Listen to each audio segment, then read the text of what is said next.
Hello बच्चों, कैसे हैं आप। आशा है कि स्वस्थ होंगे, मस्त होंगे। बच्चों, स्वागत है आपका पीएसपी के इस प्लेटफॉर्म पर। आज हम अपनी बुक फर्स्ट समकालीन विश्व राजनीति का चैप्टर नंबर 1 जो हम पढ़ रहे थे, जिसका टाइटल था दो ध्रुवीयता का अंत, उसमें आज हम आगे पढ़ेंगे। फर्स्ट पार्ट आप लोगों ने देख लिया होगा। आज हम इस सेकंड पार्ट में उससे आगे की बातों के बारे में चर्चा करेंगे। तो आइए बच्चों, शुरुआत करते हैं। बच्चों, मैंने आप लोगों को यह बताया था कि इस चैप्टर में हम मेनली ये पढ़ेंगे कि सोवियत संघ का विघटन कैसे हुआ, और जब सोवियत संघ का बच्चों विघटन हुआ तो उसके क्या क्या परिणाम या क्या क्या रिजल्ट निकले। बच्चों, विघटन के कारण और विघटन के परिणाम पढ़ने से पहले यह पढ़ना जरूरी है कि सोवियत प्रणाली की या सोवियत संघ की क्या क्या विशेषताएं थी।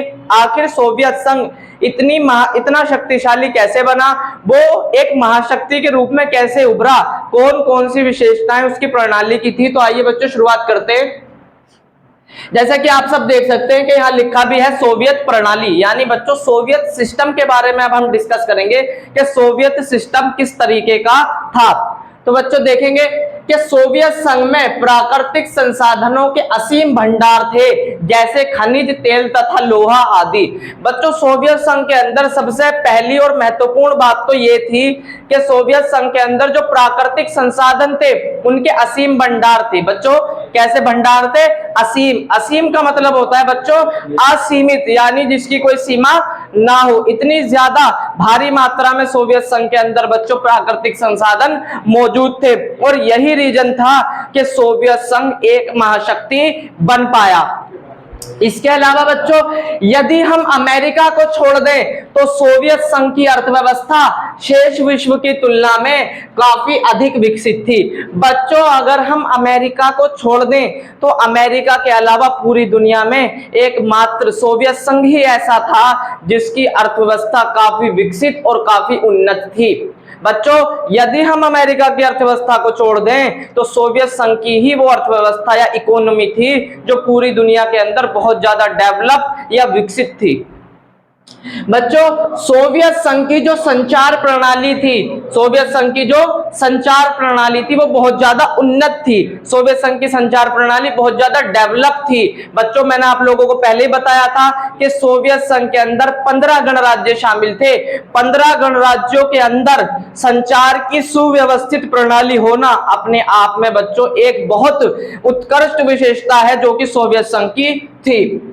सोवियत संघ में आवागमन की सुव्यवस्थित व्यवस्था थी, जिस कारण सोवियत संघ के दूर दराज के क्षेत्र भी आपस में जुड़े हुए थे। बच्चों, सोवियत संघ के अंदर आवागमन यानी आने और जाने की इतनी अच्छी व्यवस्था थी कि सोवियत संघ के अंदर जो दूर दराज के क्षेत्र थे वो भी आपस में सुव्यवस्थित यानी बहुत बेहतरीन तरीके से आपस में जुड़े हुए थे। बच्चों, अगर हम एक भारत देश की बात करें तो एक देश के अंदर आने और जाने की अच्छी व्यवस्था होना अपने आप में कोई बड़ी बात नहीं है, लेकिन सोवियत संघ के अंदर 15 गणराज्य शामिल थे। 15 गणराज्यों के अंदर आवागमन की सुव्यवस्थित व्यवस्था होना अपने आप में सोवियत संघ को एक महाशक्ति के रूप में उभारती है, और ये सोवियत संघ की एक उत्कृष्ट विशेषता है। सोवियत संघ की सरकार ने माफ करना बच्चों, ये रह गया। सोवियत संघ में उद्योग भी उन्नत थे, जिस कारण सोवियत संघ छोटी सी पिन से लेकर बड़ी से बड़ी कार तक का निर्माण अपनी सीमा के भीतर करता था। बच्चों, सोवियत संघ के जो उद्योग थे यानी सोवियत संघ की जो इंडस्ट्रीज थी वो इतनी ज्यादा डेवलप थी कि बच्चों सोवियत संघ अपने यहाँ एक छोटी से छोटी पिन से लेकर बड़ी से बड़ी कार तक का निर्माण अपनी सीमा के भीतर करता था। बच्चों, सोवियत संघ सारी ही चीजें अपने ऊपर डिपेंड रहकर, अपने संसाधनों के ऊपर आश्रित रहकर अपनी देश की सीमा के भीतर बनाता था, ना कि चीजों को दुनिया के किसी दूसरे देश से अपने यहाँ मंगाता था। यह भी बच्चों सोवियत संघ की एक बहुत उत्कृष्ट विशेषता है। सोवियत संघ की सरकार ने अपने सभी नागरिकों के लिए एक न्यूनतम जीवन स्तर सुनिश्चित कर रखा था, यानी सोवियत संघ के अंदर एक सरकार थी और उस सरकार ने अपने यहाँ लोगों के लिए एक न्यूनतम यानी मिनिमम जीवन स्तर सुनिश्चित कर रखा था कि हर आदमी को ये जो जरूरतें हैं ये सरकार पूरी करेगी, हर आदमी की जो मूलभूत आवश्यकताएं हैं वो सरकार पूरी करेगी। इसके अलावा सोवियत संघ की सबसे बड़ी विशेषता यह है कि वहां बेरोजगारी नहीं थी। बच्चों, सोवियत संघ की एक सबसे महत्वपूर्ण और बेहतर विशेषता यह है कि सोवियत संघ के अंदर बेरोजगारी नहीं थी। बच्चों, बेरोजगारी क्यों नहीं थी? मैंने अभी आपको बताया कि सोवियत संघ छोटी से छोटी पिन से लेकर बड़ी से बड़ी कार तक का निर्माण अपनी सीमा के भीतर करता था, इसीलिए वहां लोगों को रोजगार मिलता था और बेरोजगारी बिल्कुल भी नहीं थी। सोवियत संघ में मिल्कियत यानी संपत्ति पर मुख्य रूप से राज्य का अधिकार था। बच्चों, सोवियत संघ के अंदर जो संपत्ति का अधिकतर भाग था उस पर सरकार यानी राज्य का स्वामित्व था, क्योंकि मैं आप लोगों को पहले ही बता चुका हूं कि सोवियत संघ की विचारधारा समाजवादी थी और समाजवादी विचारधारा के अंदर बच्चों संपत्ति और मिल्कियत के अधिकतर भाग पर राज्य यानी सरकार का नियंत्रण होता है। तो बच्चों, ये सभी किसकी विशेषताएं थी? सोवियत प्रणाली की, कि वहां अधिक बहुत भारी मात्रा में प्राकृतिक संसाधन मौजूद थे। सोवियत संघ की अर्थव्यवस्था काफी विकसित थी। सोवियत संघ की संचार प्रणाली बहुत उन्नत थी। सोवियत संघ में आवागमन की बहुत अच्छी व्यवस्था थी। सोवियत संघ के उद्योग भी बच्चों बहुत उन्नत थे। सोवियत संघ में नागरिकों के लिए एक न्यूनतम जीवन सुनिश्चित कर रखा था। सोवियत संघ के अंदर बेरोजगारी नहीं थी और सोवियत संघ के अंदर जो संपत्ति का अधिकतर भाग था उस पर सरकार का नियंत्रण था। बच्चों, आप सब इसका स्क्रीनशॉट जरूर ले लें, क्योंकि आप लोगों के लिए बहुत इंपॉर्टेंट है। आगे की बात हम नेक्स्ट पेज से देखेंगे। तो बच्चों, अभी हमने देखी थी सोवियत प्रणाली की विशेषताएं, अब हम देखेंगे सोवियत संघ के विघटन के कारण। विघटन का मतलब होता है बच्चों टूटना, कि आखिर सोवियत संघ के जो 15 गणराज्य थे वो किस प्रकार अलग अलग हो गए। तो देखिए, सबसे पहला है सोवियत संघ की आर्थिक और राजनीतिक संस्थाएं कमजोर पड़ चुकी थी, जिस कारण लोगों की इच्छाओं को पूरा नहीं कर पा रही थी। देखिए बच्चों, जो सोवियत संघ के अंदर आर्थिक और राजनीतिक यानी पॉलिटिकल और इकोनॉमिक संस्थाएं यानी इंस्टीट्यूशंस थे, वो इतने ज्यादा कमजोर पड़ चुके थे कि वे जनता की इच्छाओं और आकांक्षाओं को भी पूरा नहीं कर पा रहे थे। इसीलिए जनता के मन में इन संस्थाओं से जो विश्वास था वो उठ चुका था। जनता के मन में असंतोष की भावना धीरे धीरे जन्म ले रही थी और आगे चलकर यह सोवियत संघ के विघटन का एक कारण बना। अगला है बच्चों, सोवियत संघ ने अपने सभी संसाधनों को सैन्य साजो सामान पर लगा दिया था, जिस कारण सोवियत संघ आर्थिक रूप से पिछड़ता चला गया। बच्चों, सोवियत संघ ने अपने जितने भी संसाधन, जितना भी धन और पैसा और संसाधन सोवियत संघ के पास थे, सोवियत संघ ने अपने उन सभी संसाधनों को केवल और केवल हथियारों के निर्माण पर लगा दिया था, जिस कारण सोवियत संघ आर्थिक रूप से बहुत ज्यादा पिछड़ चुका था। और सोवियत संघ आर्थिक रूप से इतना ज्यादा पिछड़ चुका था कि अपने नागरिकों की मूलभूत आवश्यकताओं को भी पूरा नहीं कर पा रहा था और यही सोवियत संघ के विघटन का एक कारण बना। आगे कि सोवियत संघ में लोगों को अभिव्यक्ति की स्वतंत्रता नहीं थी। अभिव्यक्ति का मतलब होता है बच्चों अपने विचारों को प्रकट करने की स्वतंत्रता नहीं थी, जिस कारण लोगों के मन में सरकार के प्रति असंतोष की भावना पैदा हो रही थी। बच्चों, लोगों को सोवियत संघ के अंदर अपने विचारों को जनता के सामने या सरकार के सामने प्रकट करने की स्वतंत्रता या आजादी नहीं थी, जिस कारण लोगों का जो गुस्सा था सरकार के प्रति वो लोगों के ही मन में था और धीरे धीरे ये गुस्सा असंतोष की भावना के रूप में बढ़ता चला गया और लोगों का सरकार के ऊपर से विश्वास उठ गया और आगे चलकर ये सोवियत संघ के विघटन का एक कारण बना। सोवियत संघ में बच्चों दिन प्रतिदिन भ्रष्टाचार बढ़ता जा रहा था। सोवियत संघ के अंदर corruption day by day increase होता जा रहा था। सोवियत संघ के जो नेता थे, सोवियत संघ के जो लीडर थे, उनका जीवन तो बड़े ही ऐश और आराम के साथ बहुत ही विलासिता पूर्ण था, लेकिन सोवियत संघ की जो आम जनता थी वो अपनी मूलभूत आवश्यकताओं को भी पूरा नहीं कर पा रही थी। उन्हें अपनी मूलभूत आवश्यकताओं को पूरा करने के लिए भी, अपनी बेसिक जरूरतों को पूरा करने के लिए भी बहुत कठिनाइयों का और परेशानियों का सामना करना पड़ रहा था। आगे सोवियत संघ में वैसे तो हम सब जानते हैं कि 15 गणराज्य शामिल थे, लेकिन इन 15 गणराज्यों में अगर सबसे अधिक दखल, सबसे ज्यादा दखल अंदाजी किसी गणराज्य की थी तो वो रूस की थी।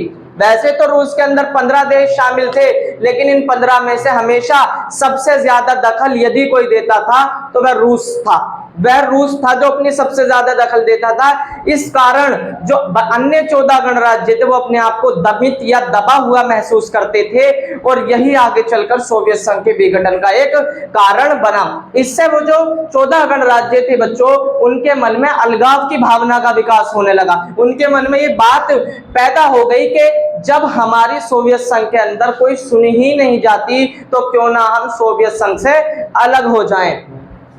आगे सोवियत संघ में हम सब जानते हैं एक दलीय शासन प्रणाली थी। वहां एक ही दल का प्रभुत्व रहा। 70 वर्षों तक एक ही दल ने शासन किया, जिस दल का नाम था कम्युनिस्ट पार्टी। बच्चों, जब लंबे समय तक एक ही दल किसी देश के अंदर शासन करता है तो फिर आगे चलकर वो दल जनता के प्रति या वहां के लोगों के प्रति जवाबदेह नहीं रहता। इसका मतलब यह है कि जब राजनीतिक दल एक बात समझ जाते हैं कि अब लोगों के पास हमारे अलावा कोई और ऑप्शन नहीं है तो वह अपनी इच्छा से देश का शासन चलाते हैं, वह लोगों के प्रति जवाबदेह नहीं रहते। यही कंडीशन सोवियत संघ के अंदर पैदा हुई कि कम्युनिस्ट पार्टी ने 70 वर्षों तक शासन करा और अब ये पार्टी जनता के प्रति जवाबदेह नहीं थी। यानी अब ये दल कोई भी काम करने से पहले यह नहीं सोचता था कि हमें आने वाले चुनावों में जनता का भी सामना करना है, और यही सोवियत संघ के विघटन का एक कारण भी बना। आगे सोवियत संघ के विघटन का सबसे महत्वपूर्ण और इंपॉर्टेंट कारण था बच्चों, सोवियत संघ के जो अंतिम राष्ट्रपति थे, सोवियत संघ के जो लास्ट प्रेसिडेंट थे, उनका नाम था मिखाइल गोर्बाचेव। क्या नाम था? Mikhail Gorbachev. मिखाइल गोर्बाचेव जब सोवियत संघ के राष्ट्रपति बने तो इन्होंने कहा कि हम सोवियत अर्थव्यवस्था को या सोवियत संघ की स्थिति को सुधारने के लिए सोवियत संघ के अंदर कुछ सुधार करेंगे। और इन्होंने 2 सुधारों की बात की। पहला सुधार पेरेस्ट्राइका और दूसरा सुधार ग्लासनोस्ट। पहला जो उन्होंने सुधार की बात की जिसे पेरेस्ट्राइका कहते हैं, पेरेस्ट्राइका का मतलब था पुनर्रचना करना। यानी इन्होंने कहा कि हम सोवियत अर्थव्यवस्था की रचना एक बार फिर दोबारा से नए सिरे से करेंगे ताकि सोवियत अर्थव्यवस्था बहुत तेजी से अपना विकास करे। और दूसरी जो इन्होंने सुधारों की बात की वो थी ग्लासनोस्ट। ग्लासनोस्ट का मतलब था खुले द्वार। मैंने अभी सोवियत प्रणाली में आप लोगों को बताया कि सोवियत संघ अपनी सीमा के भीतर ही छोटी से छोटी सुई से लेकर बड़ी से बड़ी कार तक का निर्माण करता था। सोवियत संघ ने बंद द्वार की नीति अपना रखी थी, यानी ना तो वो दुनिया के किसी देश के साथ आयात करता था और ना ही निर्यात करता था। लेकिन मिखाइल गोर्बाचेव ने कहा कि हम खुले द्वार की नीति अपनाएंगे, हम दुनिया के सभी देशों के लिए सोवियत संघ के दरवाजे खोल रहे हैं। दुनिया का जो देश सोवियत संघ में आकर व्यापार करना चाहे व्यापार कर सकता है। ये जो 2 सुधार उन्होंने करे, हालांकि इनसे सोवियत संघ के अंदर सुधार होना तो पॉसिबल था, लेकिन जो सोवियत संघ के अंदर दूसरे नेता थे उन्होंने ये कहा कि अगर मिखाइल गोर्बाचेव ने इस तरीके के सुधार किए तो इनके कारण जो हमारा जीवन ऐश और आराम के साथ गुजर रहा है वो गुजरना बंद हो जाएगा। जो हमारी जिंदगी बहुत शांतिपूर्ण और बहुत शानो शौकत के साथ गुजर रही है वो गुजरनी बंद हो जाएगी। ये मिखाइल गोर्बाचेव किस तरीके के सुधारों की बात करते हैं? एक तरफ तो उनसे नेताओं का भी समर्थन खिंचता चला गया जो उन्हीं की पार्टी के थे, और दूसरी तरफ बच्चों ये जो सुधार थे इनकी जो गति थी सुधार की वो बहुत धीमी थी, और अब सोवियत संघ की जनता ये चाहती थी कि जो भी हो बहुत तेजी से हो। इसीलिए सोवियत संघ की जनता ने भी ये कहा कि मिखाइल गोर्बाचेव भी कम्युनिस्ट पार्टी के नेता है, ये सुधार एक बहाना है, ये भी सुधार नहीं करना चाहते, इनके सुधारों से भी कोई ज्यादा असर नहीं पड़ रहा। और इस कारण बच्चों मिखाइल गोर्बाचेव के जो सुधार थे ये असफल साबित हुए, और कहीं ना कहीं ये मिखाइल गोर्बाचेव की जो असफल नीतियां थी जो उन्होंने सुधार करने के लिए बनाई थी ये असफल साबित हुई, और ये कहीं ना कहीं सोवियत संघ के विघटन का एक कारण बनी। तो बच्चों ये थे सारे के सारे सोवियत संघ के विघटन के कारण कि आखिर किन रीजन से सोवियत संघ के जो 15 गणराज्य थे वो आपस में एक दूसरे से अलग अलग हो गए। बच्चों ये वो सभी कारण थे जिनकी वजह से सोवियत संघ का विघटन हो गया और सोवियत संघ में जो 15 गणराज्य शामिल थे वो सब अलग अलग हो गए। बच्चों आप इसका स्क्रीनशॉट जरूर ले लें क्योंकि परीक्षा की दृष्टि से बहुत महत्वपूर्ण प्रश्न है।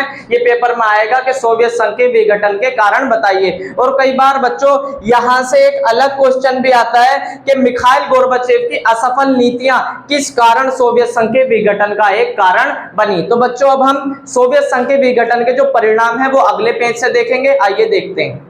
बच्चों अभी हमने देखे थे सोवियत संघ के विघटन के कारण, अब हम देखेंगे सोवियत संघ के विघटन के क्या क्या परिणाम निकले। बच्चों कारण और परिणाम अलग अलग होते हैं। कारण का मतलब होता है रीजन और परिणाम का मतलब होता है रिजल्ट। तो अब हम ये देखेंगे कि सोवियत संघ के अंदर जो 15 गणराज्य शामिल थे जब वो अलग अलग हो गए यानी सोवियत संघ का विघटन हो गया तो उसके क्या क्या परिणाम निकले। सबसे पहला है सोवियत संघ के विघटन का सबसे प्रमुख परिणाम यह था कि इसकी विघटन के बाद शीत युद्ध का अंत हो गया। मैंने आप लोगों को बताया शीत युद्ध दो महाशक्तियों के बीच लड़ा गया, अमेरिका और सोवियत संघ। लेकिन जब 25 दिसंबर 1991 को दूसरी महाशक्ति यानी सोवियत संघ का विघटन हो गया तो बच्चों जाहिर सी बात है कि अमेरिका युद्ध किसके साथ लड़ता, तो इसी के साथ शीत युद्ध का भी क्या हो गया, अंत हो गया। यानी सोवियत संघ के विघटन के साथ ही शीत युद्ध भी समाप्त हो गया। अगला है सोवियत संघ के विघटन के बाद पूंजीवाद की श्रेष्ठता पर मोहर लग गई। मैंने आप लोगों को पहले ही बताया था कि ये जो शीत युद्ध था ये विचारधारा का युद्ध था। अमेरिका की विचारधारा पूंजीवादी थी जबकि सोवियत संघ की विचारधारा समाजवादी थी। जब सोवियत संघ का विघटन हो गया तो अमेरिका ने पूरी दुनिया में प्रचार किया कि यदि कोई बेहतर विचारधारा है तो वो पूंजीवादी विचारधारा है। अमेरिका ने यह कहा कि अगर समाजवादी विचारधारा अच्छी होती तो सोवियत संघ का कभी विघटन ना होता। तो इसी के साथ सोवियत संघ का जब विघटन हुआ तो पूंजीवाद की श्रेष्ठता पर क्या लग गई, मोहर लग गई। यानी दुनिया के सभी देशों ने मान लिया कि यदि विकास का कोई बेहतर मॉडल है तो वो पूंजीवाद है। अगला है कि सोवियत संघ के विघटन के बाद पूरी दुनिया में अमेरिकी वर्चस्व की शुरुआत हुई। वर्चस्व का मतलब होता है बच्चों दबदबा। यानी जब सोवियत संघ खत्म हो गया, सोवियत संघ का विघटन हो गया तो अब दुनिया में केवल एकमात्र महाशक्ति बची थी जिसका नाम था अमेरिका। और इसी के साथ बच्चों सोवियत संघ के विघटन के बाद पूरी दुनिया में अमेरिकी वर्चस्व की शुरुआत हुई। यानी पूरी दुनिया में अमेरिका ने अपना दबदबा दिखाना शुरू कर दिया। आगे कि सोवियत संघ के विघटन के साथ ही अमेरिका और सोवियत संघ के बीच हथियारों की होड़ क्या हो गई, समाप्त हो गई। हमें पता है कि शीत युद्ध में दोनों के बीच हथियारों की होड़ चल रही थी, लेकिन जब सोवियत संघ ही समाप्त हो गया तो अमेरिका हथियारों की होड़ किसके साथ कर था, तो सोवियत संघ के विघटन के साथ ही अमेरिका और सोवियत संघ के बीच जो हथियारों की होड़ चल रही थी वो हथियारों की होड़ भी समाप्त हो गई। इसके अलावा सोवियत संघ के विघटन के बाद तीसरे विश्व युद्ध की संभावनाएं कमजोर पड़ गई। हमें पता है कि सोवियत संघ जब शीत युद्ध चल रहा था अमेरिका और सोवियत संघ के बीच तो पूरी दुनिया को यह लग रहा था कि अब थर्ड वर्ल्ड वॉर यानी तीसरा विश्व युद्ध हो जाएगा। लेकिन जब सोवियत संघ ही खत्म हो गया तो पूरी दुनिया में तीसरे विश्व युद्ध की जो संभावनाएं थी वो भी कमजोर पड़ गई। अगला है कि सोवियत संघ के विघटन के बाद रूस सोवियत संघ का क्या बना, उत्तराधिकारी बना। बच्चों जब सोवियत संघ का विघटन हो गया तो रूस सोवियत संघ का उत्तराधिकारी बना और सोवियत संघ ने जितने भी संधि और समझौते कर रखे थे उन सभी संधि और समझौतों को रूस को मानना पड़ा। और यूएनओ के अंदर जो सोवियत संघ की सुरक्षा परिषद के अंदर स्थायी सदस्यता थी वो भी रूस को ही दी गई। बच्चों रूस ही इसलिए उत्तराधिकारी बना क्योंकि रूस इन 15 गणराज्यों में सबसे बड़ा गणराज्य था। इसके अलावा सोवियत संघ के विघटन के बाद इसमें शामिल जो 15 के 15 गणराज्य थे उनका उदय हुआ स्वतंत्र राज्यों के राष्ट्रकुल के रूप में। किसके रूप में, स्वतंत्र राज्यों के राष्ट्रकुल, जिन्हें इंग्लिश में कहा गया CIS यानी कॉमनवेल्थ ऑफ इंडिपेंडेंट स्टेट्स। यानी ये जो 15 गणराज्य थे इनका उदय स्वतंत्र राज्यों के राष्ट्रकुल या कॉमनवेल्थ ऑफ इंडिपेंडेंट स्टेट्स के रूप में हुआ और ये 15 के 15 गणराज्य सोवियत संघ से अलग हो गए। बच्चों ये सभी थे सोवियत संघ के विघटन के परिणाम। आप सभी बच्चे इसका स्क्रीनशॉट जरूर ले लें क्योंकि ये परीक्षा की दृष्टि से आप लोगों के लिए बहुत महत्वपूर्ण है। बच्चों इस वीडियो में हम यहीं तक बात करेंगे, आगे जो हमारा चैप्टर है वो हम नेक्स्ट वीडियो में कंटिन्यू करेंगे। अगर आप लोगों को वीडियो पसंद आई हो तो वीडियो को लाइक करें, शेयर करें और कमेंट करें।